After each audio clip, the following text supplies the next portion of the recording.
मैं आपको विश्वास दिलाता हूं, यही बिहार है, यही बदलाव होगा। आज नहीं तो कल होगा, लेकिन 6 तारीख को आपके हाथ में, आपकी उंगली में वो ताकत होगी कि आप बदलाव करके दिखा सकते हैं। बताओ, मदद करोगे नहीं करोगे? अगर 10 रुपए का सामान लेने बाजार में जाती है तो सामान को चेक करती है नहीं करती? बताओ। तो 10 रुपए की वैल्यू समझते हो, वोट की वैल्यू नहीं समझते हो? किसी को भी दे आते हो? कोई यहाँ हवाई जहाज हेलीकॉप्टर में आके वोट दिया तो फिर वो कभी पलट के नहीं देखता। जब तक चंद्रशेखर आजाद है, जब तक अमर ज्योति है, जब तक रामदेश राम है, जब तक जोहर आजाद है, जब तक आप, इसकी कीमत चुकानी पड़ती है मुझे, इसकी कीमत चुकानी पड़ती है। जिनके हाथ से सत्ता छीन रहे हैं ना, वो गोली चलाते हैं। मैंने गोली खाई है 4-4। मैं मरने वाला नहीं हूं, अभी चिंता मत कर। मैं जब तक नहीं मरूंगा, जब तक आपकी जिंदगी में बराबरी नहीं आती, जब तक आपके पास अच्छे मकान नहीं आते, जब तक आपका रोजगार नहीं आता। 70 साल जो हुआ है, अब उसको अगर रोकना, कहीं ना कहीं से शुरुआत करनी पड़ेगी। नहीं करनी पड़ेगी? आप बस एक बात का जवाब मुझे दे दो। जब चुनाव बीत जाते हैं, आपकी गली में आता कोई आपका हाल जानने के लिए, आपका भूखा पेड़ देखने के लिए, आपके बीमार बच्चों को देखने के लिए, आपका टूटा हुआ घर देखने के लिए, आपके खाली बर्तन देखने के लिए, आपको रोते हुए देखने के लिए कोई आता है? तो ये जो वोट मांगने आते हैं, रिश्ता क्या आपका? सिर्फ चुनाव ही का क्या? सिर्फ चुनाव का है ना? ये वोट की तो ताकत है कि जो लोग आपके पास बैठना नहीं चाहते वो आपके पैर छूते चुनाव में आके। वोट की तो ताकत है। क्या कहते हैं? अम्मा, बहना, चाची, ताई पैर छूते, भैया, बाबा, चाचा, तो ये बोलते हैं ना। और चुनाव के बाद ये चाचा, ताऊ, अम्मा, बहना कहां चली जाती है?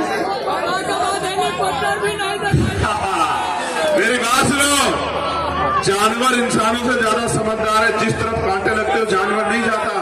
आप मेरी बात को याद रखना, जानवर के आगे से 2-3 बार भोजन खींच लोगे, उसको पता है कि मुझे भोजन नहीं देगा, वो उसकी तरफ मुंह नहीं करता। लेकिन इंसान इतना सीधा है, बार बार ठगा जाता है, फिर उन पर भरोसा करता है। कहावत ये है, अजमाए हुए को अजमाओगे तो वही मिलेगा जो मिलता है। आफ्ताब आपके बीच का है, किसी धन्ना सेठ का बेटा नहीं, आपके गरीब परिवार का बेटा है। और इसको टिकट देने के पीछे एकमात्र कारण ये था कि ये 10 साल से यहाँ 15 साल से सेवा कर रहा है और इसका हक छीन लिया गया था। हम बाबा साहब को मानने वाले लोग हैं। अगर किसी का कोई हक छीनेगा तो हम उसके लिए जान लड़ा देंगे, उसकी ताकत बनाने के लिए काम करेंगे। मैं आफ्ताब से कुछ नहीं चाहता, मेरी बहुत सारी मंगल कामनाएं आपका एमएलए बने। बस मैं आफ्ताब से चाहता हूं कि जब एमएलए बने तो वो इन गरीबों के साथ कंधे से कंधा मिला के खड़े हो जो एमएलए बनाते हैं। मैं बस ये चाहता हूं आफ्ताब से। और मैं आफ्ताब भाई को भरोसा दिलाता हूं कि गरीब लोग जिसके साथ खड़े होते उसका हाथ नहीं छोड़ो। मैं अर्धसैनिक बलों भाइयों का भी बहुत बहुत धन्यवाद करूंगा। वो लंबे समय से खड़े, पुलिस के भाई भी, अर्धसैनिक बल। मैं इनको एक विश्वास और दिलाता हूं अर्धसैनिक बल भाइयों को, इस बार जब हाउस चलेगा तो इनको पुरानी पेंशन का लाभ मिले और इनको भी सेना की तरह शहीद का दर्जा मिले, सुविधाएं मिले। इस बार इसके लिए मैं जी तोड़ प्रयास करूंगा पूरी ताकत। क्योंकि ये जनता की, हमारी सुरक्षा के लिए अपनी जान की बाजी लगाते हैं। इनके लिए लड़ना हमारी जिम्मेदारी है। अगर हम नहीं लड़ेंगे तो कौन लड़ेगा? नेता का काम ये थोड़ा है कि सुरक्षा करें, नेता का काम है इनकी तकलीफों को भी समझे। क्योंकि मैंने देखा है, अभी मेरा एक साथी जो बीएसएफ में था और जिस दिन वो शहीद होकर आया उसके परिवार के लोग रो रहे थे कि इसको शहीद का दर्जा मिल जाए, लेकिन कोई पूछने वाला नहीं था क्योंकि पॉलिसी नहीं। मैं आपको विश्वास दिलाता हूं, यही बिहार है, यही बदलाव होगा। आज नहीं तो कल होगा, लेकिन 6 तारीख को आपके हाथ में, आपकी उंगली में वो ताकत होगी कि आप बदलाव करके दिखा सकते हैं। बताओ, मदद करोगे नहीं करोगे? एक चीज हमारी जान लो, चुनाव आफ्ताब नहीं लड़ रहा है, हम लड़ रहे हैं चुनाव। कौन लड़ रहे हैं?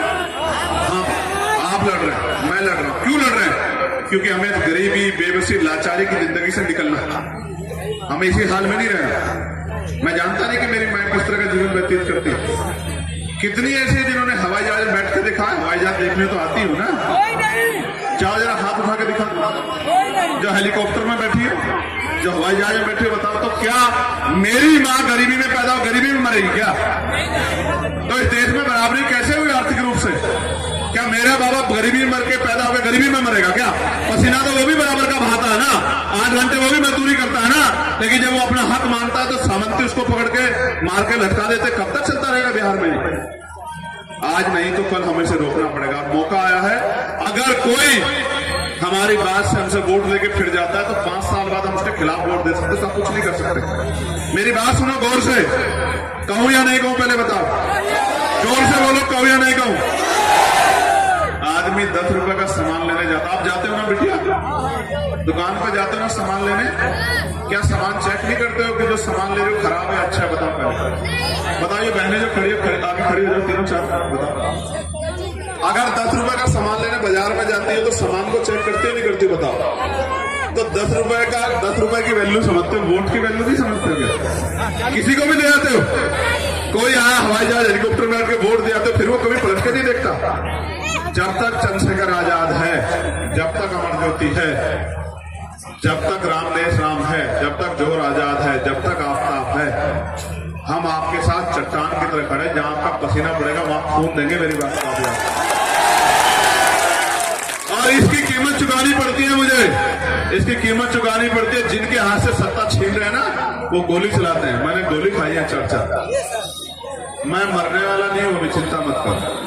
मैं जब तक नहीं मरूंगा, जब तक आपकी जिंदगी में बराबरी नहीं आती, जब तक आपके पास अच्छे मकान नहीं आते, जब तक आपका रोजगार नहीं आता, जब तक आपको सुख सुविधा नहीं मिलती है। कोई ये लकड़ी का पुल नेता अपने लिए क्यों नहीं बनाते भाई? अगर लकड़ी का पुल बहुत अच्छा तो अपने लिए क्यों नहीं बनाते? आप बताओ। अगर सरकारी अस्पताल में बहुत सुविधा है तो अपने बच्चों क्यों नहीं एडमिट कराते?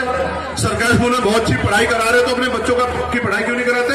नेता प्राइवेट में पढ़ाएंगे, नेता प्राइवेट में इलाज कराएंगे, नेता अपने अच्छी पुल और अच्छी सड़क बनाएंगे, और जो जनता के टैक्स से बजट बनता है वो धक्के खाएगी। कब तक चलेगा इस प्रदेश में? देखो मेरी बात सुनो, जब मैं सड़कों पर था ना तो मैं कहता था मुझे एक मौका तो बताओ, पार्लियामेंट में मुझसे ज्यादा बोलता है कोई? ईमानदार से हाथ रख के बताओ। बिहार वालों को जब जरूरत पड़ती है, बोध गया का मामला होता तो चंद्रशेखर बोलता है नहीं बोलता है? जब नौजवानों के रोजगार के लिए यहाँ आंदोलन चलता है, कहाँ पटना में, तो सारे नौजवान कहते हैं कि चंद्रशेखर भाई आ जाओ, तो चंद्रशेखर तो आ गया है। अब आप एक बार चंद्रशेखर की मदद कर दो, फिर देखो हर घर में चंद्रशेखर तैयार हो जाएगा। हो जाएगा नहीं हो जाएगा?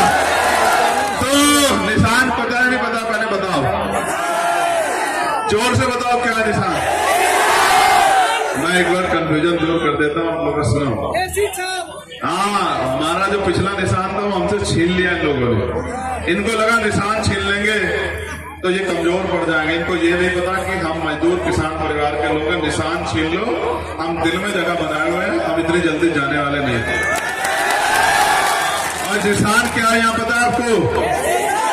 जोर से बताओ। एसी छाप। सुनो, अभी किस किस के घर में एसी? जरा हाथ उठाना। नहीं है ना?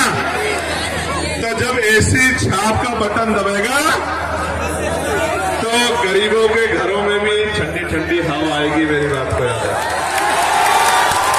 और लानी है नहीं लानी हवा? पहले बताओ, लानी है नहीं लानी है? इस जन जाति को रोकना नहीं रोकना है? यार मैं दिल्ली में रहता हूं, मेरी बात सुनो। 20,000 रुपए में वहां काम करने जाते हो ना, 5,000 रुपए का कमरा लेते हो ना 5,000 रुपए का कमरा, और 6-7 हजार रुपए में खर्चे में चले जाते हैं, खाना और सब चीजें, और सामान खरीदते 2-3 हजार रुपए वहां निकल जाते हैं, और महीने में हाथ में क्या आता? 4-5 हजार होता ना, और गाली भी खाते हो ना। तो ये नेता, इनके बच्चे विदेश में पढ़ते हैं, यही आनंद लेते हैं, इनमें बड़ी बड़ी संपत्तियां, गरीबों के साथ कोई ये काम नहीं। क्यों? क्योंकि गरीबों का नेता नहीं है। जिसका नेता नहीं होगा उसकी कोई सुनवाई नहीं होगी। मैं आपके साथ खड़ा हूं, लेकिन आपके पास मौका है, इस आदमी को इस बार ताकतवर बना दो। बताओ बनाओगे नहीं बनाओगे? अब आखिरी बात सुनो, अगर आप चाहते हो कि ये आपके लिए खड़ा रहे तो इस आपको भी अगले 4 दिन खड़ा होना पड़ेगा। खड़े हो जाओगे नहीं हो जाओगे? तो ये मत सोचो मेरी गली में नहीं आया आफ्ताब, मुझसे नहीं कहा, मेरे परिवार से नहीं कहा, अब खुद आफ्ताब बनके, चंद्रशेखर बनके अपने घर के जैसे निकले। 8 घंटे मजदूरी करते हैं ना अपना पेट पालने के लिए, तो मान स्वाभिमान और अपनी ताकत के लिए 2 घंटे काम कर सकते नहीं कर सकते? तो भाई फिर जाओ, लोगों को जागरूक करो, लोगों को समझाओ, लोगों को कहो कि हमने सबको मौका दिया है, किसी ने हमारी चिंता नहीं की, एक मौका हमें भाई आपको इसी छाप पे देना है। करोगे नहीं करोगे काम? बताओ, जोर से बताओ।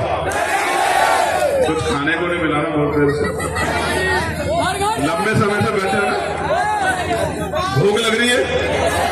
देखो बाबा साहब ये कहते थे कि आदमी भूखा रह सकता लेकिन अपमानित होकर नहीं रह सकता। अगर हम यहाँ अधिकार प्राप्त नहीं कर रहे तो अपमान का जीवन ही जी रहे ना, जी रहे नहीं जी रहे। तो ये नौजवान जो मुझसे कहते हैं भैया मूछे ऊपर कर दो, तो जब तक आपके घर में खुशहाली नहीं आएगी, मेरे मूछे ऊपर करने से कौन सा बदलाव होगा? मेरी मूछे कब ऊपर होगी आपको पता है ना?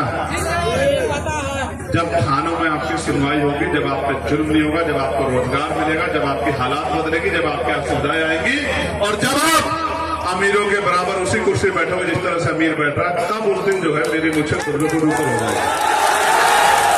अब तुम ये देख लो कि मुझे ऊपर करनी है नीचे करनी है, ऊपर करनी है नीचे करनी है, अब निकल के काम करोगे या ये तो नहीं आज मैं आ गया हूं तो कह रहे हो कि नहीं भैया काम करेंगे। सुनो एक बात आप जान लो, जिस तरह से इसी देश में सीजीआई बनने के बाद भी जूता खाना पड़ता है नहीं पड़ता है?